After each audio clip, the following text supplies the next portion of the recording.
This is the voice of freedom. General MacArthur speaking.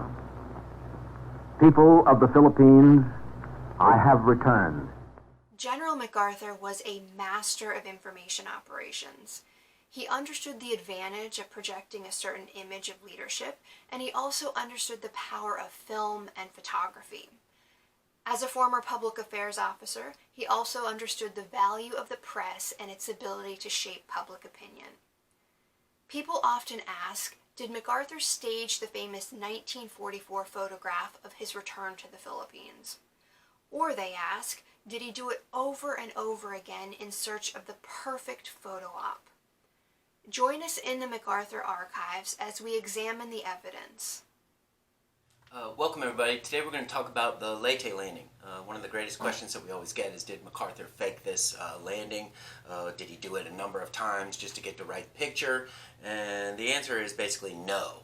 You see all these pictures behind me. These are a couple of different images that you see of MacArthur landing in Leyte in October of 1944 when that I shall return pledge was fulfilled.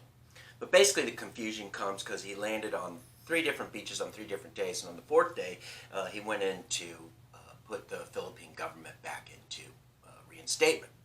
And so people that were on one beach and then saw a picture from MacArthur on another beach said, oh, that's not the way it was because I was there and I saw it. So confusion reigned that way as well. You have a lot of pictures that were printed reversed. The negative was reversed, so it looks like a different shot than them coming in, and things are just different. So people always talk about that. But what we'll get to is MacArthur on October 16th boarded the USS Nashville. This is MacArthur right here. The Nashville was a light cruiser that he used many times. Used it for the Hollandia invasion, used it for the Morotai invasion, and it had good communication set up, and so that's why MacArthur uses this thing. It's a 3-day jaunt over to the Philippines, and on the morning of October 20th, the Nashville was about 10 miles out. And as you can see, this is an image of Leyte Gulf and the landing beaches and where they'll all land. And so the Nashville comes into Leyte Gulf and parks itself about 10 miles out. And there it has easy access to the Tacloban beaches up north, the Palo beaches in the middle, and the Dulag beaches in the south. So easily he can reach all these places from the Nashville. That morning of the 20th, he had all the newspaper reporters on deck and telling them, this is what's going to happen today. I'm going to go in there and get onto the beach. About 1 o'clock in the afternoon on October 20th, MacArthur boarded the landing craft off of the USS Nashville, went over to the USS John Land. That's where he picks up President Osmeña of the Philippines, and they are going to make this move to the beach. It takes about an hour and a half to get to the beach. So at about 2:30 in the afternoon, this is probably about 4 hours after the invasion's already started, MacArthur lands at Palo, which is the 24th Division area. And this is really a hot area. There's a lot of action going on, pretty much more than any that was going on anywhere else that morning.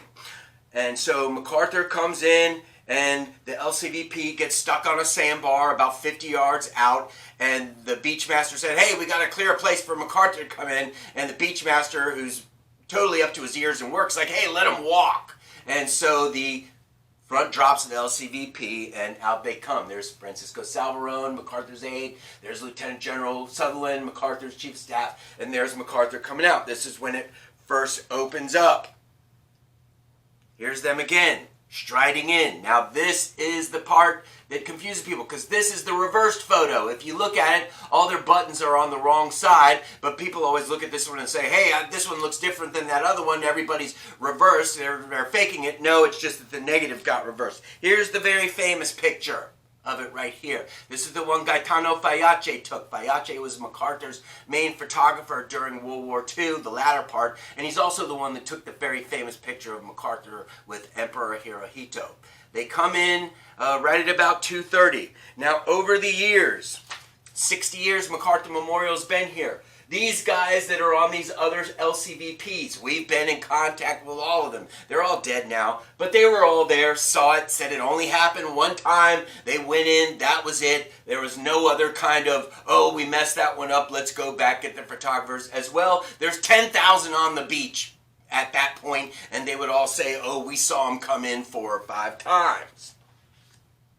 Didn't happen. MacArthur issues the famous proclamation, makes the radio address right there, "I have returned." That takes place about an hour after he lands on the beach, and this is where they read into the communication set up there. MacArthur makes the famous address to the Filipino people. They released 4 different proclamations that day, and this is to the Japanese commander about war crimes, this is to the Philippine civilians about staying in, watching out, and basically about collaborators. So these are things that are all issued that first day. Now, the second day, October 21st, MacArthur again gets into an LCVP and they go ashore at Tacloban. Now, what makes this one more confusing than anything is that MacArthur took this Tacloban picture. This is MacArthur here. This is Sutherland, his chief of staff. This is Sergeant Abug. He was Sutherland's driver. And then you've got Weldon Dusty Rhodes. We know this is the 21st because he wasn't there on the 20th. And so, but the thing is MacArthur later on in life got this picture and wrote on it, "I have returned by the grace of God, Leyte, October 20th, 1944, which is the day of this picture. So that adds confusion to it as well, because he just signed it for a buddy of his and wasn't really looking at it and just looked, oh yeah, that's me returning there in the Philippines. The third day, he lands at Dulag, which is down here where the 96th and the 7th Division are. And there, this is on the beach with 7th Division Commander Archibald Arnold. And MacArthur, look at his pants. There's no wet spot. There's no crease. I mean, no loss of crease in the pants. He didn't wade ashore that day. He came ashore on a LVT or something like that. Because there is nothing there. So, and there are no pictures of him wading ashore at Dulag at all. So all the pictures that you see of MacArthur wading ashore all come from those first 2 days. The final day, MacArthur came ashore. That was when they reinstated the Philippine government at the Tacloban city capital here. And this is MacArthur decorating the great Leyte guerrilla commander, Ruperto Ganglion, right here on the front steps. Now that day, he took a PT boat in from the Nashville, and he and General Kruger, his 6th Army commander, rode this PT boat in together. And this is one of my favorite shots because I think Kruger was one of the greatest commanders in World War II, and it looks like they're just riding high at this point. And so that's the story. 3 different days, 3 different landings, and a 4th day where he comes in.